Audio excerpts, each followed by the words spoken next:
नमस्कार, आप देख रहे हैं संसद टीवी। मैं हूं आपके साथ शालिनी खंडेलवाल। स्वागत है आप सभी का टॉप न्यूज में। दिखाएंगे आपको देश दुनिया की तमाम बड़ी खबरें, आर्थिक जगत और खेल जगत के समाचार भी। आइए शुरुआत करते हैं हेडलाइंस के साथ। राष्ट्रपति द्रौपदी मुर्मू आज प्रदान करेंगी डिजिटल इंडिया पुरस्कार 2022। 7 श्रेणियों में दिए जाएंगे 22 पुरस्कार। सरकारी संस्थाएं अभिनव डिजिटल पहल के लिए होंगी पुरस्कृत। केंद्र सरकार ने दिलाया भरोसा, न्यायाधीशों की नियुक्ति के लिए समय सीमा का किया जाएगा पालन। कॉलेजियम द्वारा भेजे गए नामों पर किया जाएगा विचार। भेजे गए 44 नामों पर 2-3 दिन के भीतर लिया जाएगा निर्णय। जोशीमठ में भू धसाव की जांच के लिए केंद्र सरकार ने गठित किया पैनल। उत्तराखंड सरकार ने दरार वाले 600 घरों को खाली करने का दिया आदेश। मुख्यमंत्री पुष्कर सिंह धामी आज करेंगे जोशीमठ का दौरा। साइबर इंटेलिजेंस कंपनी क्लाउडसेक का दावा, ट्विटर का अब तक का सबसे बड़ा डेटा लीक। 23 करोड़ लोगों के डिटेल्स हुए हैक। भारत और श्रीलंका के बीच T20 सीरीज का तीसरा और अंतिम मुकाबला आज गुजरात के राजकोट में होगा मैच। दोनों टीमें एक-एक मैच जीतकर सीरीज में बराबरी पर।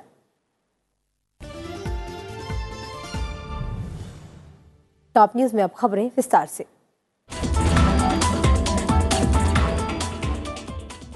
राष्ट्रपति द्रौपदी मुर्मू आज प्रतिष्ठित डिजिटल इंडिया पुरस्कार प्रदान करेंगी। सरकार ने देश में डिजिटल रूप से सशक्त समाज और ज्ञान आधारित अर्थव्यवस्था को बढ़ावा देने के लिए डिजिटल इंडिया कार्यक्रम की शुरुआत की है। इसी के अंतर्गत आज डिजिटल इंडिया पुरस्कार प्रदान किए जाएंगे। डिजिटल इंडिया पुरस्कार सरकारी संस्थाओं को अभिनव डिजिटल पहलों के लिए दिए जाते हैं। DIA 2022 का मकसद न केवल सरकारी संस्थाओं बल्कि स्टार्टअप और जमीनी स्तर की डिजिटल पहलों को बढ़ावा देना है। इसके तहत 7 श्रेणियों में 22 पुरस्कार दिए जाएंगे। इस मौके पर इलेक्ट्रॉनिक्स और IT, संचार और रेलवे मंत्री अश्विनी वैष्णव भी मौजूद रहेंगे। उपराष्ट्रपति जगदीप धनखड़ आज NCC गणतंत्र दिवस शिविर का औपचारिक रूप से उद्घाटन करेंगे। इस शिविर का उद्देश्य गणतंत्र दिवस के महत्वपूर्ण आयोजनों के माध्यम से देश की समृद्ध संस्कृति और परंपराओं को बढ़ावा देने के साथ ही कैडेट्स के व्यक्तित्व कौशल में वृद्धि करना है। NCC के गणतंत्र दिवस शिविर का दिल्ली कैंट के करियप्पा परेड ग्राउंड में सोमवार को आगाज हुआ था।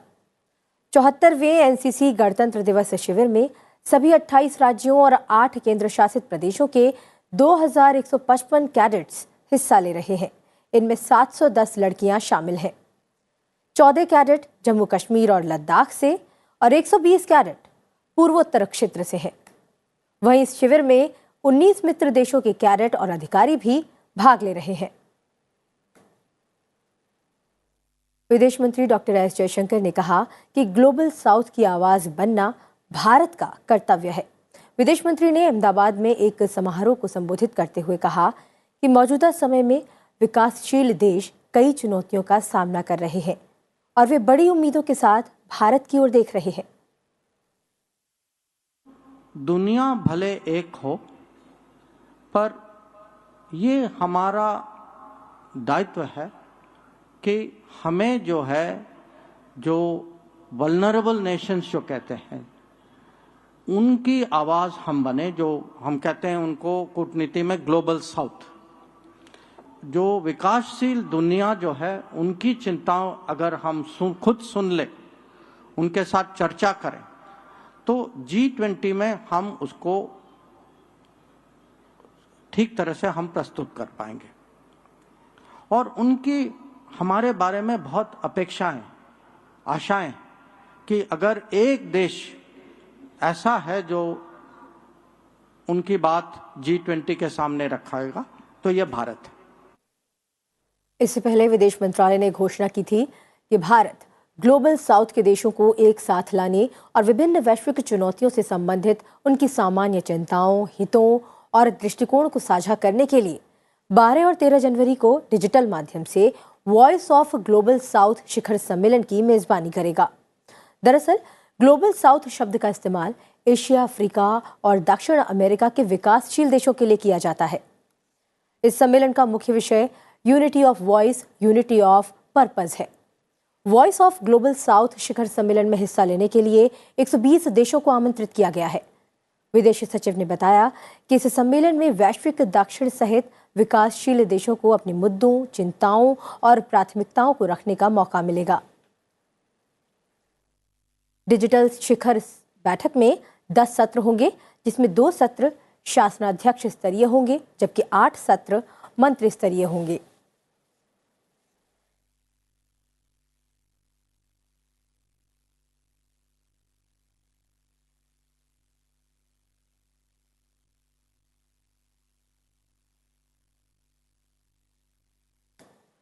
केंद्र सरकार ने शुक्रवार को उच्चतम न्यायालय को अवगत कराया कि वो संवैधानिक अदालत के न्यायाधीशों की नियुक्ति के लिए कॉलेजियम द्वारा भेजे गए नामों पर विचार के लिए समय सीमा का पालन करेगी।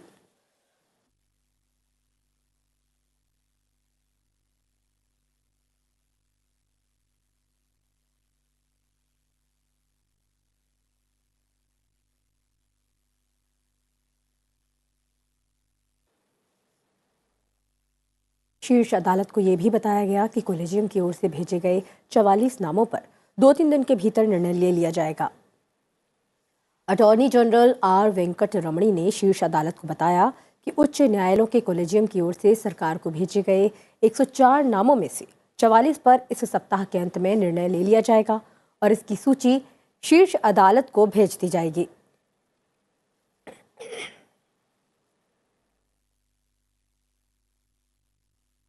केंद्र सरकार ने उत्तराखंड के जोशीमठ में भू धंसाव की घटना और उसके प्रभाव का तेजी से अध्ययन करने के लिए एक पैनल का गठन किया।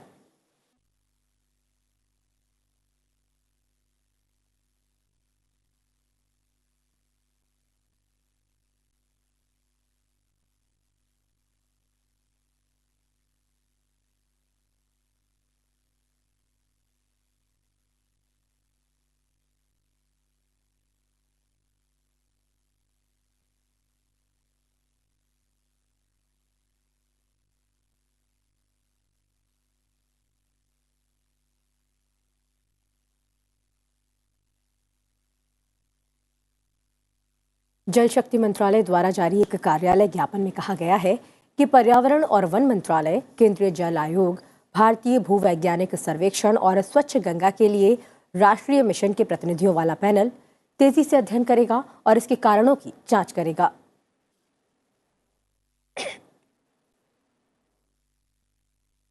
उत्तराखंड के मुख्यमंत्री पुष्कर सिंह धामी ने शुक्रवार को जोशीमठ के उन घरों में रहने वाले लगभग 600 परिवारों को अपने घर तत्काल खाली करने का आदेश दिया है।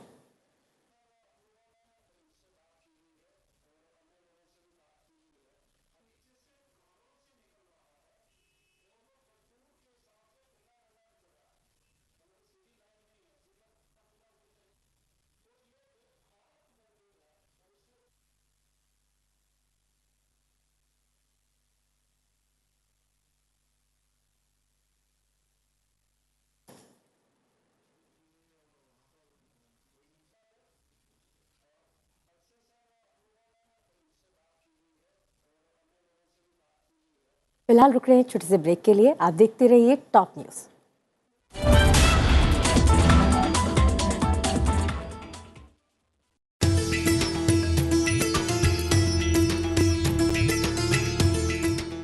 राजस्थान की गौरवशाली भूमि पर होगा विधानसभा एवं विधान परिषद के पीठासीन अधिकारियों का अखिल भारतीय सम्मेलन।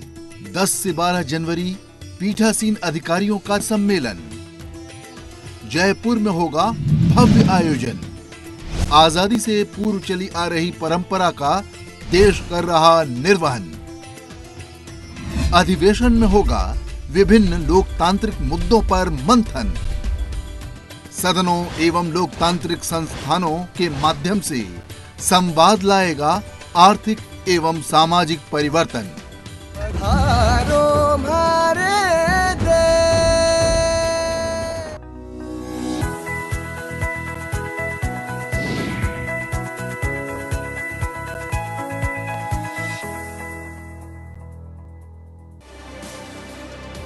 हम मौजूद हैं centre institute of psychiatry. Britishers ने वर्ष 1918 में इसको स्थापित किया था। आज की न्यू इंडिया डिबेट मानसिक स्वास्थ्य पर यहीं से। Psychiatry, I think, is a branch that people choose with extreme passion. बहुत स्टिग्मा है मानसिक रोगियों को लेकर। इनका होलिस्टिक कंप्लीट ग्रोथ कैसे हो। उतनी ज़्यादा अपॉर्चुनिटीज़ नहीं हैं, job opportunities for the psychiatrist. घर में किसी को मेंटल इलनेस है तो वो किसी को बताना नहीं चाहते हैं, उसको छुपा के रखना चाहते हैं। कहीं भी नौकरी कर लो लेकिन साइकियाट्रिक फील्ड में मत जाओ। एक एस्पेक्ट होता है साइकियाट्री का, साइको एजुकेशन। ये जानना ज़रूरी है कि उस व्यक्ति की परेशानी क्या है। एक नॉर्मल इंसान जो कि थोड़ा सा डेविएटेड है उसको पागल समझ लेना, ये सारी चीज़ें थोड़ी कम होनी चाहिए।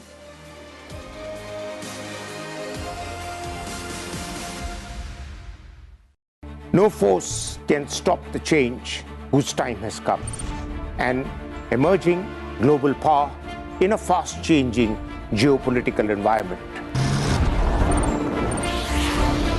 With a goal to modernize, to showcase our defenders who are always battle-ready.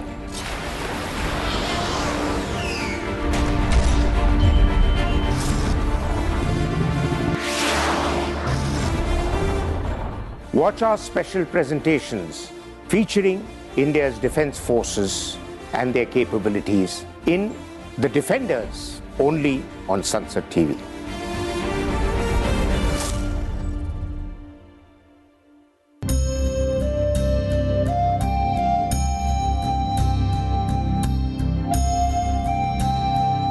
India became free 75 years ago.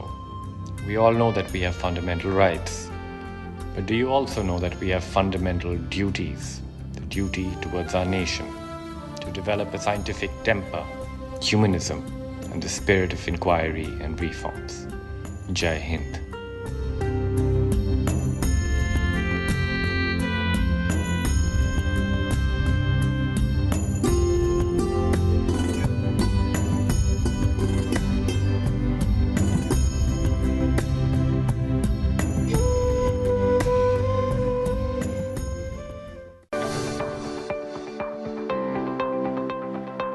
संसद की प्रक्रिया।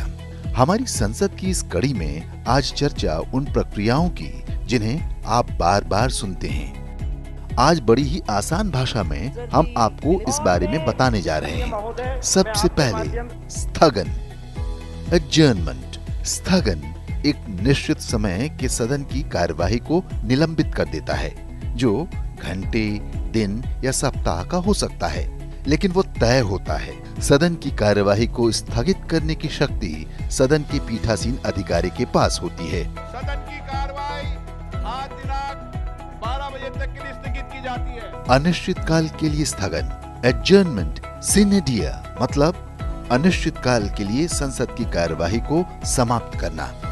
दूसरे शब्दों में, जब सदन कार्यवाही की दोबारा बैठक के लिए कोई दिन या समय सुनिश्चित न हो, उसे ही अनिश्चित काल के लिए स्थगन कहते हैं। सभा की कार्रवाई अनिश्चित काल के लिए स्थगित की जाती है।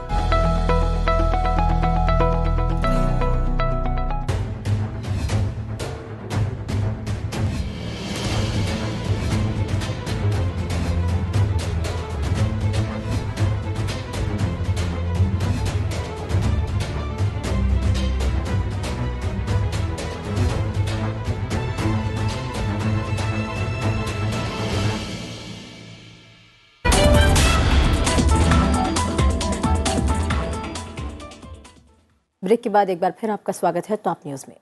प्रधानमंत्री नरेंद्र मोदी आज भी मुख्य सचिवों के दूसरे राष्ट्रीय सम्मेलन में शामिल होंगे। इस सम्मेलन की अध्यक्षता करते हुए उन्होंने कहा कि भारत को नई ऊंचाइयों पर ले जाने के लिए टीम भावना को मजबूत करने का ये एक शानदार मंच है। प्रधानमंत्री ने इस बैठक से जुड़ी कुछ तस्वीरें भी साझा की। मुख्य सचिवों के इस राष्ट्रीय सम्मेलन की शुरुआत 5 जनवरी को हुई थी। मुख्य सचिवों का इस तरह का पहला सम्मेलन जून 2022 को धर्मशाला में आयोजित किया गया था। असम और मेघालय की सरकारों ने अपने सीमा विवाद को सुलझाने को लेकर दोनों राज्यों के बीच हुए अंतर्राज्यीय समझौते के क्रियान्वयन पर रोक लगाने के मेघालय हाई कोर्ट के आदेश के खिलाफ सुप्रीम कोर्ट का रुख किया है। सीमा विवाद को सुलझाने को लेकर दोनों राज्यों के बीच हुए अंतर्राज्यीय समझौते पर असम और मेघालय के मुख्यमंत्रियों ने हस्ताक्षर किए थे। पीठ ने सॉलिसिटर जनरल तुषार मेहता की ओर से दाखिल किए गए प्रतिवेदन पर गौर किया। इसमें कहा गया था कि मामले में तत्काल सुनवाई की आवश्यकता है, क्योंकि उच्च न्यायालय की एकल और खंडपीठ ने उस अंतर्राज्यीय सीमा समझौते के क्रियान्वयन पर रोक लगा दी है, जिस पर पिछले साल हस्ताक्षर किए गए थे। उपराज्यपाल वीके सक्सेना द्वारा नियुक्त 10 एल्डरमैन को पहले शपथ दिलाने को लेकर आम आदमी पार्टी पार्षदों के तीखे विरोध के बीच नवनिर्वाचित दिल्ली नगर निगम की पहली बैठक महापौर और उप महापौर के चुनाव के बिना ही स्थगित कर दी गई। नियुक्त पीठासीन अधिकारी के मुताबिक एमसीडी सदन की बैठक की अगली तारीख की घोषणा बाद में की जाएगी। नवनिर्वाचित दिल्ली नगर निगम की पहली बैठक एमसीडी मुख्यालय सिविक सेंटर में हुई। शुरुआत में बीजेपी पार्षद सत्य शर्मा को एमसीडी के महापौर और उप महापौर पद के चुनाव के लिए पीठासीन अधिकारी के रूप में शपथ दिलाने के साथ इसकी शुरुआत हुई। इसके बाद जब उपराज्यपाल की ओर से 10 मनोनीत पार्षद की नियुक्ति को लेकर आम आदमी पार्टी और बीजेपी के पार्षद आपस में भिड़ गए, कई विधायक और पार्षद नारे लगाते हुए सदन में आसन के करीब पहुंच गए। एमसीडी में 250 निर्वाचित पार्षद शामिल हैं। दिल्ली में बीजेपी के 7 लोकसभा सांसद और आपके 3 राज्यसभा सदस्य और विधानसभा के अध्यक्ष की ओर से नामित 14 विधायक भी चुनाव में हिस्सा लेंगे। नॉमिनेटेड मेंबर्स हैं, उनकी जब ओथ होने लगी और नॉमिनेटेड जो पीठासीन अधिकारी है, चेयरपर्सन है, उन्होंने जब हाउस तरीके से चलाने के लिए कार्रवाई शुरू की तो उसमें अव्यवस्था पैदा करने का काम किया। हमारी बहुत सारी महिला पार्षदों के साथ भी बदतमीजी हुई और अन्य चीजें हुई। नॉमिनेटेड पार्टी में और कांग्रेस में डील हुई है। नाजिया दानिश को हज कमेटी की मेंबरशिप दी गई है और इन रिटर्न उन्होंने कांग्रेस के पार्षदों का आज की वोटिंग से वॉकआउट इंश्योर किया है कि भारतीय जनता पार्टी को स्टैंडिंग कमेटी के चुनाव में फायदा पहुंच सके। युद्धग्रस्त अफ्रीकी देश सूडान में भारतीय सेना ने महिला सैनिकों की एक पूरी प्लाटून को तैनात किया है। यूएन पीस कीपिंग मिशन में ये भारतीय सेना की सबसे बड़ी महिला टुकड़ी है। संयुक्त राष्ट्र शांति सेना में भारतीय नारी शक्ति की भागीदारी की खुद प्रधानमंत्री नरेंद्र मोदी ने तारीफ की है। भारतीय सेना द्वारा संयुक्त राष्ट्र मिशन में महिला शांति रक्षकों की अपनी सबसे बड़ी टुकड़ी तैनात किए जाने पर प्रधानमंत्री नरेंद्र मोदी ने खुशी जाहिर की। प्रधानमंत्री ने एक ट्वीट में कहा, ये देखकर गर्व हो रहा है। संयुक्त राष्ट्र शांति मिशनों में भारत की सक्रिय भागीदारी की परंपरा रही है। हमारी नारी शक्ति की भागीदारी और भी खुशी की बात है। बता दें कि महिला सैनिकों की इस टुकड़ी को विवादित अबेई क्षेत्र में तैनात किया गया है। यह क्षेत्र सूडान और साउथ सूडान के बीच विवादित सीमा क्षेत्र है। शांति बहाली के लिए संयुक्त राष्ट्र ने यहाँ यूएन अंतरिम सुरक्षा फोर्स यानी UNISF को तैनात किया है। तमाम खबरों के बाद अब रुख करते हैं आज की टॉप 10 खबरों का। प्रधानमंत्री नरेंद्र मोदी 9 जनवरी को 17वें प्रवासी भारतीय दिवस के मौके पर प्रवासियों के सुरक्षित और कानूनी प्रवास को समर्पित एक डाक टिकट जारी करने वाले हैं। कर्नाटक के राज्यपाल थावरचंद गहलोत ने शुक्रवार को उपराष्ट्रपति जगदीप धनखड़ से मुलाकात की। ये मुलाकात दिल्ली स्थित उपराष्ट्रपति निवास पर हुई। केंद्रीय गृह मंत्री अमित शाह आज विपक्षी दलों के शासन वाले झारखंड और छत्तीसगढ़ में 2 जनसभाओं को संबोधित करेंगे। इस दौरान केंद्रीय गृह मंत्री झारखंड में चाईबासा में बीजेपी कोर ग्रुप की बैठक में शामिल होंगे। वे विजय संकल्प महारैली को संबोधित करेंगे। उसके बाद झारखंड के पश्चिमी सिंहभूम जिले के चाईबासा स्थित टाटा कॉलेज में एक जनसभा को भी संबोधित करेंगे। बिहार में जाति आधारित सर्वेक्षण आज से सभी 38 जिलों में शुरू होगा। ये 2 चरणों में होगा। पहला चरण आज से 21 जनवरी तक चलेगा। दूसरा चरण 1 अप्रैल से 30 अप्रैल तक चलेगा। तृणमूल कांग्रेस सुप्रीमो और पश्चिम बंगाल की मुख्यमंत्री ममता बनर्जी आज चुनाव अभियान से संबंधित कई राजनीतिक कार्यक्रमों में भाग लेने के लिए मेघालय और त्रिपुरा के चुनावी राज्यों का दौरा करेंगी। केंद्र ने पाकिस्तान स्थित आतंकी संगठन जैश-ए-मोहम्मद से जुड़े पीपुल्स एंटी फासिस्ट फ्रंट को जम्मू कश्मीर और अन्य स्थानों पर आतंकी गतिविधियों में संलिप्त होने के चलते प्रतिबंधित संगठन घोषित किया है। केंद्रीय गृह मंत्रालय ने लश्कर तैयबा से जुड़े अरबाज अहमद मीर को आतंकवाद निरोधक कानून गैर कानूनी गतिविधियां रोकथाम अधिनियम 1967 के तहत आतंकवादी घोषित किया है। भारतीय रिजर्व बैंक 2 चरणों में 25 जनवरी और 9 फरवरी को 8-8 हजार करोड़ रुपए के सरकारी हरित बॉन्ड जारी करेगा। राशि को सार्वजनिक क्षेत्र की ऐसी परियोजनाओं में लगाया जाएगा जो कार्बन उत्सर्जन कम करने में मदद करती है। पूर्व केंद्रीय मंत्री गुलाम नबी आजाद के नेतृत्व वाली डेमोक्रेटिक आजाद पार्टी के 17 नेता कांग्रेस में शामिल हो गए, जिनमें जम्मू कश्मीर के पूर्व उप मुख्यमंत्री ताराचंद भी शामिल है। देश के सबसे बड़े सांस्कृतिक संगठन संस्कार भारती के संस्थापकों में से एक कला ऋषि बाबा योगेंद्र की याद में बहुभाषी नाटकों का एक थिएटर फेस्टिवल राजधानी दिल्ली के संगीत नाटक अकादमी में आज से शुरू हो रहा है। यह अकादमी 14 जनवरी तक चलेगी।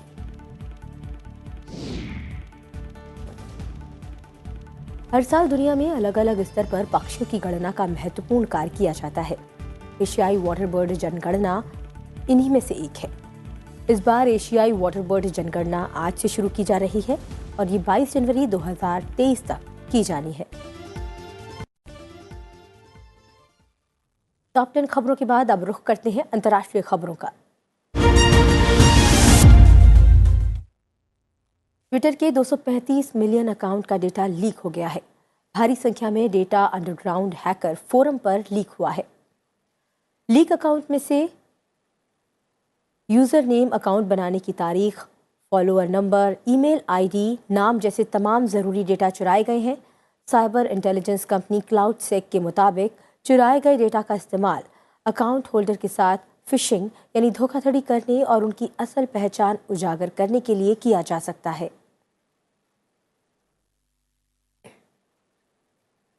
नेपाल के नए प्रधानमंत्री पुष्पकमल दहल प्रचंड के शपथ लेने के बाद पहला संसद सत्र सोमवार से शुरू होने वाला है।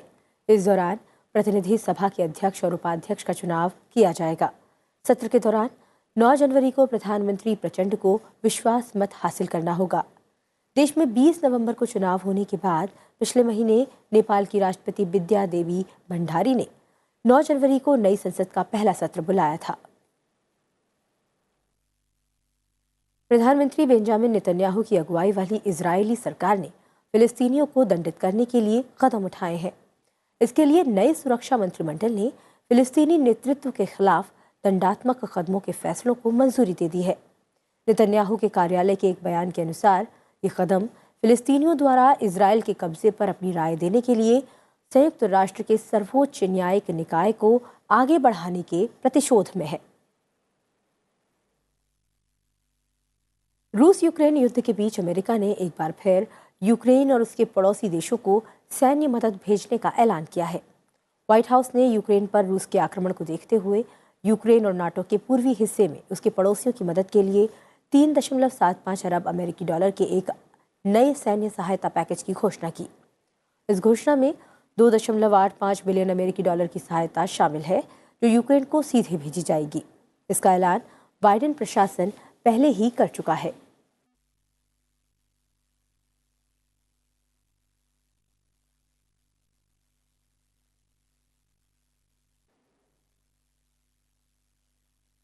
US food and drug administration ने अल्जाइमर रोग के हल्के और शुरुआती चरणों वाले रोगियों में संज्ञानात्मक गिरावट को धीमा करने के लिए डिजाइन की गई एक बहुप्रतीक्षित नई दवा को मंजूरी दे दी है।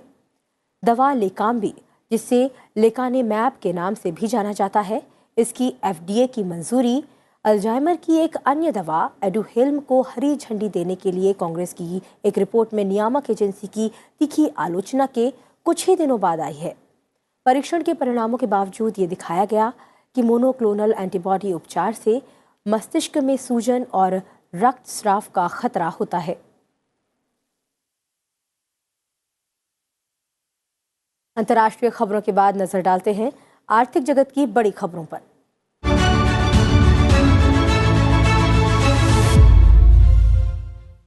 भारतीय रिजर्व बैंक के गवर्नर शक्तिकांत दास ने कहा कि रुपए में सीमा पार व्यापार के लिए केंद्र सरकार और केंद्रीय बैंक की दक्षिण एशियाई देशों से बात चल रही है।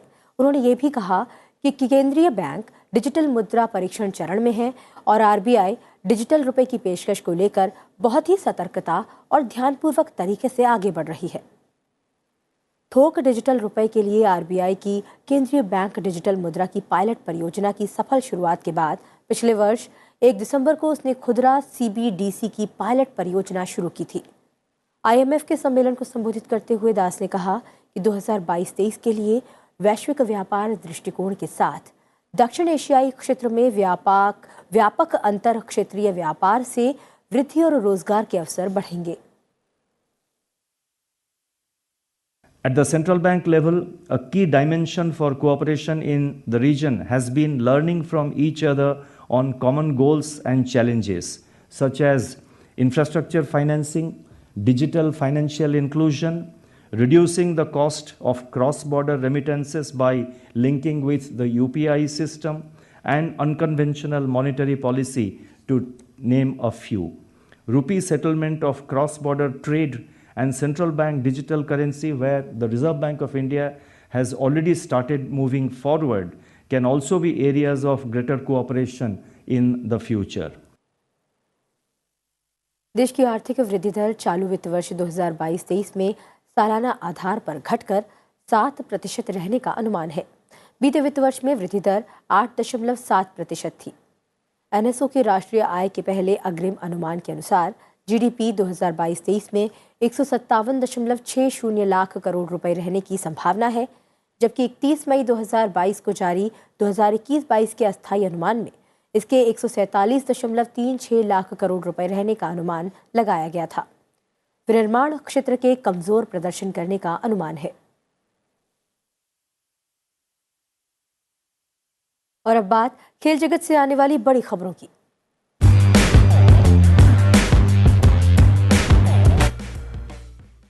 भारत और श्रीलंका के बीच 3 T20 मैचों की सीरीज का तीसरा और आखिरी मैच आज खेला जाएगा। दोनों टीमों के बीच ये निर्णायक मुकाबला राजकोट के क्रिकेट ग्राउंड में शाम 7 बजे से शुरू होगा। दोनों ही टीमें सीरीज में एक मैच जीतकर बराबरी पर हैं। ऐसे में आज का मुकाबला दोनों ही टीमों के लिए महत्वपूर्ण होगा, क्योंकि आज के मैच में जीत विजेता टीम को ट्रॉफी दिलाएगी। दुनिया के वर्ल्ड नंबर 1 खिलाड़ी कार्लोस अल्कराज इस बार ऑस्ट्रेलियन ओपन नहीं खेल पाएंगे। इस बात की जानकारी खुद उन्होंने दी। यूएस ओपन चैंपियन और विश्व के नंबर 1 कार्लोस अल्कराज का कहना है कि ट्रेनिंग के दौरान अपने दाहिने पैर में चोट लगने के बाद सीजन के पहले ग्रैंड स्लैम ऑस्ट्रेलियन ओपन में वे नहीं खेल पाएंगे। टॉप न्यूज में फिलहाल इतना ही। जाते जाते आपको छोड़ जाते हैं आज के दिन यानी 7 जनवरी से जुड़े इतिहास के साथ। आप देखते रहिए सनसेट टीवी। मुझे दीजिए इजाजत। नमस्कार। 7 जनवरी साल 1968 में अमेरिकी अंतरिक्ष एजेंसी नासा द्वारा सर्वेयर 7 लॉन्च किया गया। यह एक रोबोटिक अंतरिक्षयान था जिसे चंद्रमा की सतह का पता लगाने के लिए भेजा गया था। यह नासा के सर्वेयर प्रोग्राम का आखिरी चंद्रलैंडर था। सर्वेयर श्रृंखला में नासा द्वारा जून 1966 से जनवरी 1968 तक चंद्रमा की सतह पर 7 रोबोटिक अंतरिक्षयान भेजे गए। इसका प्राथमिक लक्ष्य चंद्रमा पर सॉफ्ट लैंडिंग की तकनीक को प्रदर्शित करना था। सर्वेयर क्राफ्ट पहला अमेरिकी अंतरिक्षयान था जिसने चंद्रमा पर सॉफ्ट लैंडिंग हासिल की थी। इस रोबोटिक अंतरिक्षयान द्वारा लगभग 21,091 चित्र पृथ्वी पर भेजे गए थे। 7 जनवरी साल 1990 में लीनिंग टावर ऑफ पीसा को पहली बार दर्शकों के लिए बंद कर दिया गया। यह इटली के पीसा शहर में निर्मित 8 मंजिला इमारत है। पिछले 800 सालों में पहली बार झुकी हुई मीनार को इस आशंका के साथ बंद कर दिया गया कि यह कभी भी गिर सकती है। पिछले 100 सालों के भीतर टावर के शिखर पर स्थित घंटाघर 9.6 इंच खिसक गया था। पीसा की मीनार का निर्माण कार्य साल 1173 में शुरू हुआ और लगभग 200 साल में पूरा हुआ। 11 साल तक बंद रहने के बाद साल 2001 में इसे फिर से दर्शकों के लिए खोल दिया गया।